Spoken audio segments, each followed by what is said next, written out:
Welcome to After Hours, Ministry of the 300, where we continue to talk a little bit about our Bible study that we had just a few minutes ago. And we have Carrie Ann with us again tonight. Thank you, Carrie Ann, for joining us here.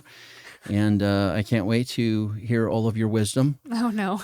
And everything that we have. No, you do. I think you guys had probably a good discussion at the table. Mm-hmm. Yeah? Pretty good tonight? And actually, a lot of people got involved in the discussion. I mean, pretty much everyone had something to say around the table. That's awesome. And I think that as we dug in more, they saw how they could kind of identify with both situations. That's awesome. Mm-hmm. Awesome. Okay. Well, let me read this. I'll read the text for us, and then I just want to hear your thoughts. Some of the stuff that you guys talked about. Yeah. We are in Galatians chapter 2, and we dealt with 3 verses tonight, verses 7 through 10, and so. This is right after Paul has just said that when he came down to Jerusalem and they evaluated his ministry and his gospel message, and he says they added nothing to me. They didn't change my message. They gave me the thumbs up, basically, the seal of approval. So they didn't add anything to me or my ministry. And then we go into our verse this week, verse 7. On the contrary, when they saw that I had been entrusted with the gospel to the uncircumcised, just as Peter had been entrusted with the gospel to the circumcised, for he who worked through Peter for his apostolic ministry to the circumcision worked also through me for mine to the Gentiles. And when James and Cephas and John, who seemed to be pillars, perceived the grace that was given to me, they gave the right hand of fellowship to Barnabas and me, that we should go to the Gentiles, and they to the circumcised. Only they asked us to remember the poor, the very thing that I was eager to do. So Paul says, not only did they not add anything to me and my ministry or my gospel message, they gave us the right hand of fellowship, basically. Yeah. Right? Yeah. Acknowledged that he was called to go minister to the Gentiles, right? Right. So what did you guys talk about at your table? I don't know. Well, we just talked about how a lot of the times we think that, our strength, like we have certain strengths and we have certain weaknesses, and that God, we would maybe think off the cuff, like, okay, God would use us in those capacities. He would use us in the areas that we're strongest. And sometimes he does, but we would just think that that's the normal route. And then after reading the text today, I think a lot of us were like really shocked about how like Paul was used in a sense that like probably he wouldn't think that he would be used, and that Peter would be used in a sense that he didn't think he would be used, and how ultimately like God is glorified and like brought the glory when like somebody who's least likely is doing meaningful work for the Lord. Yeah. So Paul, you would have naturally thought he would be the one that goes to minister to the Jewish people. Right. It just fits. It seems like it would fit naturally. Yeah. Right. He's the Pharisee. He's the one that knows the letter of the law. Yeah. He's the Hebrew of Hebrews, as he will describe himself, from the tribe of Benjamin. So he's like the perfect. Like from our standards, you go, he's the perfect one to go to his people who are steeped in 1,500 years of law keeping. Well, let's send the lawyer to them. Right. And instead, he got sent to the Gentile world. Right. That could care less about Jewish law. Right. Which, like, all of those things that he used to be able to boast in meant nothing in that situation. And so the Lord could do his work and have the glory, and everyone could look and be like, yeah, it's not Paul doing it. And then what would be the struggle for Peter then, being sent to the Jewish people? Right. Like, he's feeling like, I'm definitely, like, not equipped. I mean, he probably felt like how we often do when God moves and calls us to things, that it's like, well, it's a huge task. And like we were talking about tonight, like how a lot of scholars believe that he maybe couldn't have even read or wrote. And it's like he was called to all of those people that were so far above him in like that ranking. Yeah. Yeah. So he would have to, in his ministry to his own people, Peter, he would certainly minister to a lot of other people that were like fishermen, people that couldn't necessarily read and write. Right. And certainly it would make sense that he could minister to them, but he would also have to minister to people that are like lawyers. Right. Scribes, Pharisees. I mean, he's going to minister to those kind of people as well. And like he's a fisherman that probably can't read or write, going to lawyers and scribes. And so the same thing, you would go, it seems like it would make sense that Peter would go to the Gentiles. Right. In fact, even Peter's the one that gets the vision that we are to take the gospel to the Gentiles. He's the first one that preaches to the Gentiles, and he has success. And yet God gives a ministry to his own people, which will challenge him a little bit. Right. And Paul's goes to the Gentiles, which will challenge him in a different way, right? Right. Did you guys talk about like the different challenges? So I don't know that Peter felt underqualified or that Paul felt overqualified, but I think if we were in their positions, we would tend to think that. Oh yeah. Like I think everyone at the table, it was so cool to see how everyone would share like very candidly, like, yeah, if I was in Peter's position, like it would be so tempting to just shrink back and like really doubt God and be like, well, why would you ask me to do this? Like, I'm not equipped for this. And just that feeling of, even though we feel like God is calling us, there's still that reality where we're pretty insecure in our own abilities.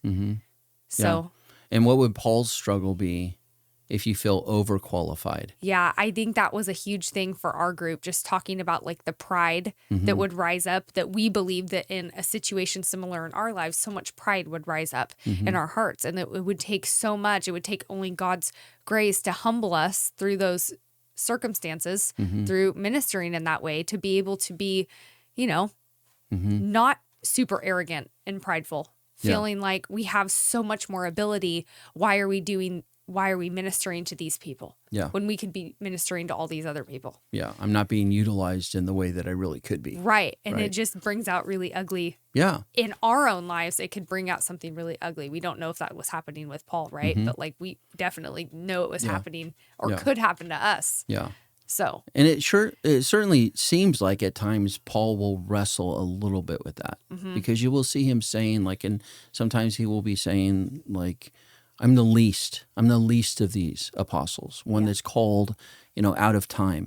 So I'm the least of these. But then another place he goes, I'm not at all inferior to these other apostles or to the super apostles. Right. And so you can see that he would have to, his struggle would be pride. Right. But he does struggle, and he struggles well. I mean, his heart comes out, and he has a love for the Gentile people that can only be described as God's power moving in him in that way. I mean, as a Pharisee and a Hebrew of Hebrews, he hated the Gentiles before. Right. And you see a kind of love in Paul that you could only explain that love because of God moving in him. And so it's interesting to kind of look at it that way. Again, I don't know exactly what they felt, but I know us in those situations would, if we feel underqualified to something that God is calling us to, fear. Yep. Right? Fear of failure, basically. What are people going to think of me when I fail? If we feel overqualified, generally, irritation, anger, right? Because I'm not going to get the credit I deserve. Right. So on one hand, I'm not going to get the what I want from people, which is their acceptance. Right. And on the other hand, I'm not going to get what I deserve from people, which is their respect. Right. And those are two different struggles, but those are the two kind of struggles that we have to overcome in the things that God calls us to. Sometimes we feel underqualified for it. Sometimes we feel overqualified for it. Yeah. On one hand, it means I'm not going to get what I, think I want from people. On the other hand, I'm not going to get what I think I deserve from people. Different struggles, but really ultimately both of those struggles cause us to say, but this is where God has called me, and he's going to enable me to do this. And what we talked about tonight is the reason they acknowledge that Paul has been called to the Gentiles is because of the success that he had. Tremendous success with Peter. Right. Peter preaches the sermon at Acts, 3,000 people come to know the Lord. Like a fisherman. 50 days later, you were failing miserably, and now 3,000 people come to know the Lord. So there's a tremendous success in where God had Peter. Yeah. And then they see the same success with Paul, right? Yeah. And so I think that's a good thing to look at. Do you think that, what is a harder struggle for you? To do something that you feel underqualified for, or to do something that you feel like, I'm not being fully utilized here? Oh, I think for sure. Like, I knew immediately that definitely it's the overqualified thing. Mm-hmm. If I feel overqualified for something, I was so convicted tonight because there's definitely been times in my life, many times, where pride and arrogance will show up in my heart because I do feel like I could be utilized more or, whatnot. And I think a lot of the people, basically our whole table, felt pretty much the same way. That, like, there were definitely instances that got brought to mind that it was like, yeah, like, I remember what was going on in my heart. I remember what was like taking place in those relationships around me. If I wasn't, walking by the Spirit and just focusing and trusting where God was leading me. But I don't know. It was eye opening, to say the least, and I think that did a work in each of our hearts as we really contemplated. Yeah. Yeah. Yeah. It was funny to see, I think that most of the tables were having that same discussion at that point. Yeah. And everyone was coming to that same realization that, like, if I feel underqualified, it's fearful because I fear failure, and I have to cling to the Lord, and that would be easier. But if I felt overqualified, Right. it would be a pride thing, and I would not be getting what I kind of deserve, or I'm being underutilized. Right. And it'd be hard to wrestle against that pride. Yeah, and I don't think that our table really considered how hard it would be to wrestle against that pride until we actually started, like, digging deeper into the questions.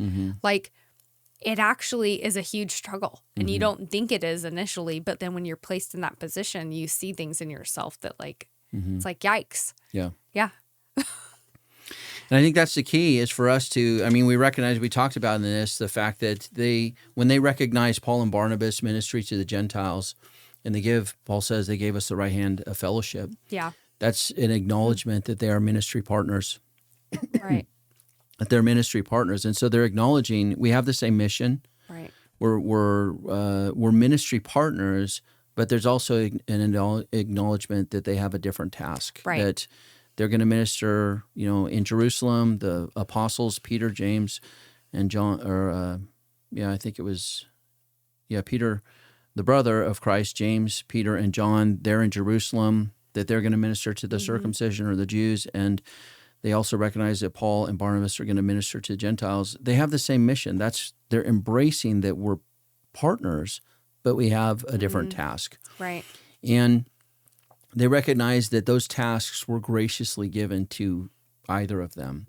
And I think that's important for us to also recognize in our pride or in our fear, if we feel underqualified or overqualified, that if God has given us this task, it's a grace, and He will enable us to do it. Yeah. And that there will be success in that, right? Yeah. And if we do recognize that that task was given to us by God, and we do all have the same mission, that kind of helps us not to overvalue one task over another. Right. Right? Is that be important in the church, right?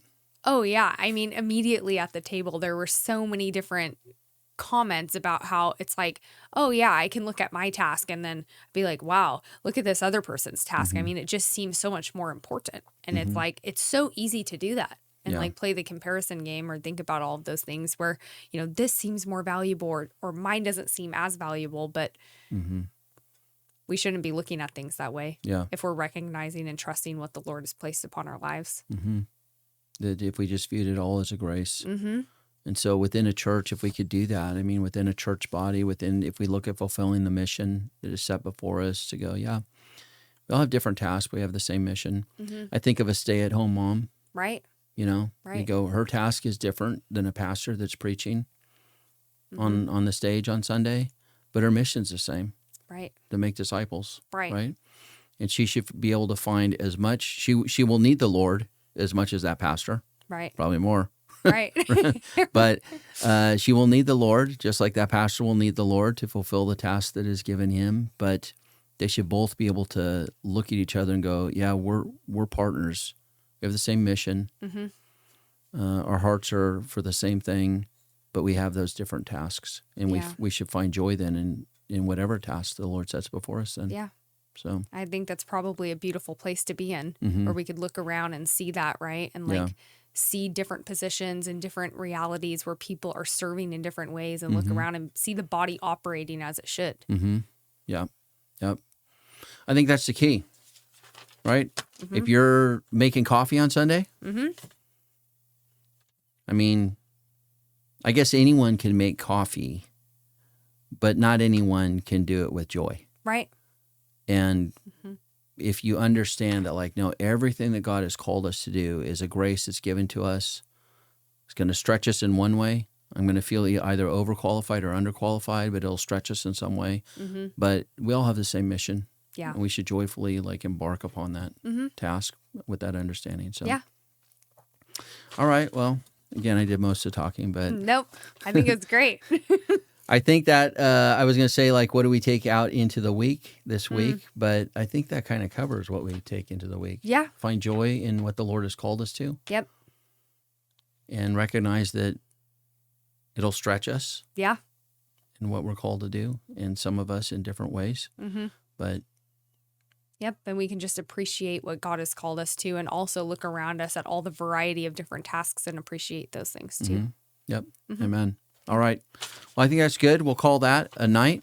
And thank you, Carrie Ann, for joining me here. Thank you all for joining us. And we'll see you next week. Have a good week. God bless.